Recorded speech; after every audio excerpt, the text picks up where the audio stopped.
Halo teman-teman pecinta catur, welcome back to my channel Mukas Chess Experience. Pada video kali ini, kita akan membahas pertandingan yang sangat luar biasa dari turnamen WR Masters, yaitu pertandingan Gukes melawan Pragnanda. Dan di video kali ini, kita akan melihat bagaimana kedua pemain melakukan serangan-serangan yang sangat rumit. Oke, tanpa berlama-lama langsung saja kita ke pembahasannya. Jadi di permainan ini, Gukes memegang buah putih dan Pragnanda memegang buah hitam. Dan permainan dimulai dengan pion ke E4, lalu dibalas dengan pion ke E5, kuda ke F3, kuda ke C6, gajah ke C4, gajah ke C5, pion ke C3, kuda ke F6, mengancam pion yang ada di E4, dan kita melihat pembukaan Guiccio Piano atau pembukaan Itali. Pembukaan ini cukup sering dipakai oleh pemain-pemain yang baru mulai belajar catur biasanya dikarenakan kemudahannya dalam melakukan perkembangan buah. Dan kedua belah pihak biasanya sama-sama mudah untuk melakukan rokade pendek. Oke, di sini untuk menjaga pion, maka pion ke D3, lalu pion ke D6, pion ke B4 mengancam gajah, pion gajah ke B6, pion ke A4.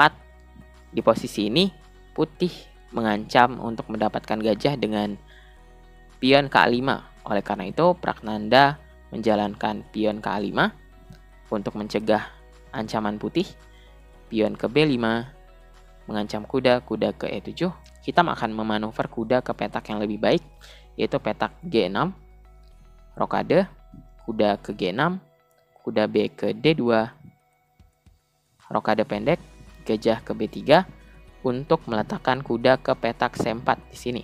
Oleh karena itu, kita menjalankan pion ke C6 untuk memberikan ruang bagi gajahnya, sekaligus memecah pion milik putih.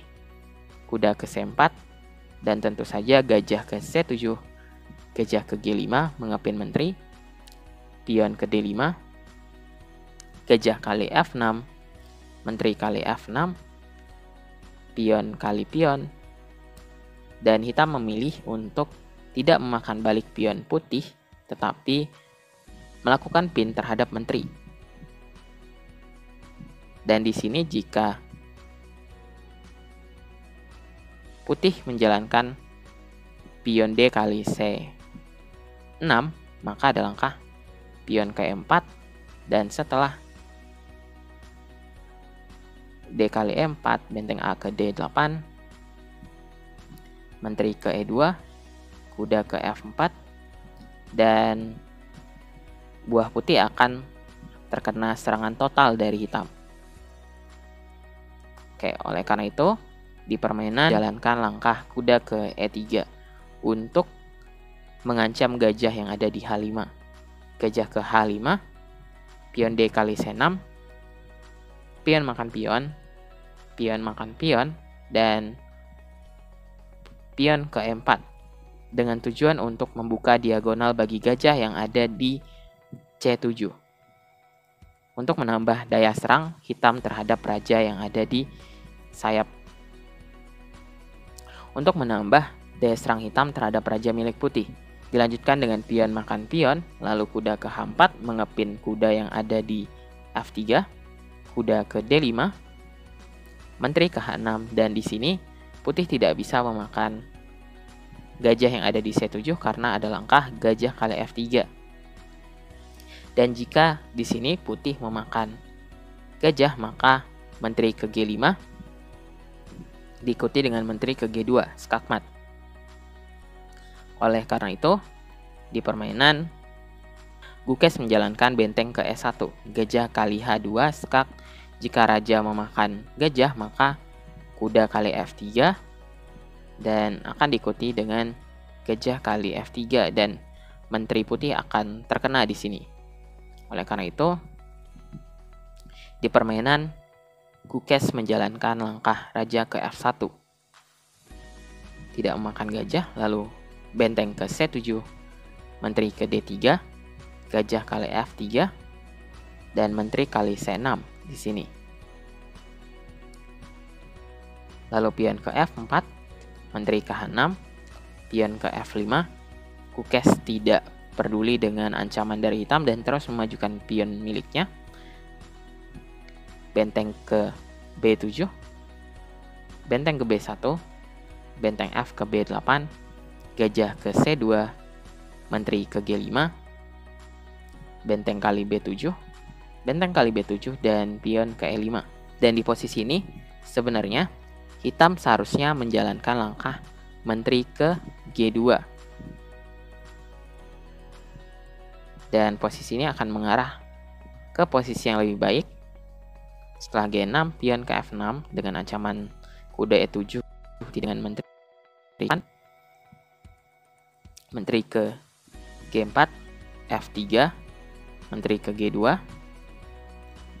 raja ke D1, menteri kali F3, dan di posisi ini kita masih bisa lebih bertahan dibandingkan dengan posisi yang terjadi di permainan. Setelah benteng ke D7.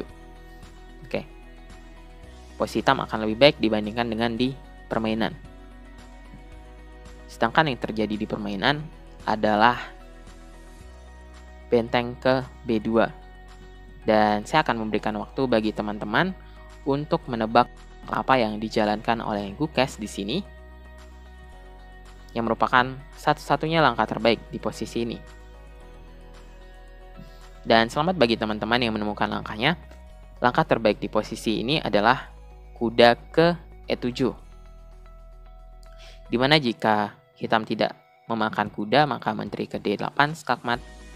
Oleh karena itu, kuda wajib dimakan oleh menteri. Dan setelah pion ke F6, hitam tidak bisa memakan pion dengan pion. Dan setelah pion ke F6, di sini hitam menyerah karena hitam tidak bisa memakan pion dikarenakan ada dua langkah skakmat di sini. Oleh karena itu, di posisi ini setelah pion ke F6,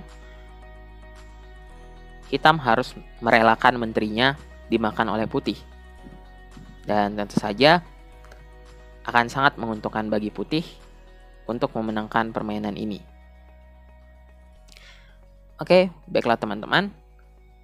Semoga partai ini dapat menghibur teman-teman semuanya. Bagi teman-teman yang menyukai video seperti ini, jangan lupa untuk like, komen, dan subscribe agar channel ini bisa berkembang dan semakin lebih baik lagi. Baiklah, thank you for watching, dan sampai jumpa di video selanjutnya.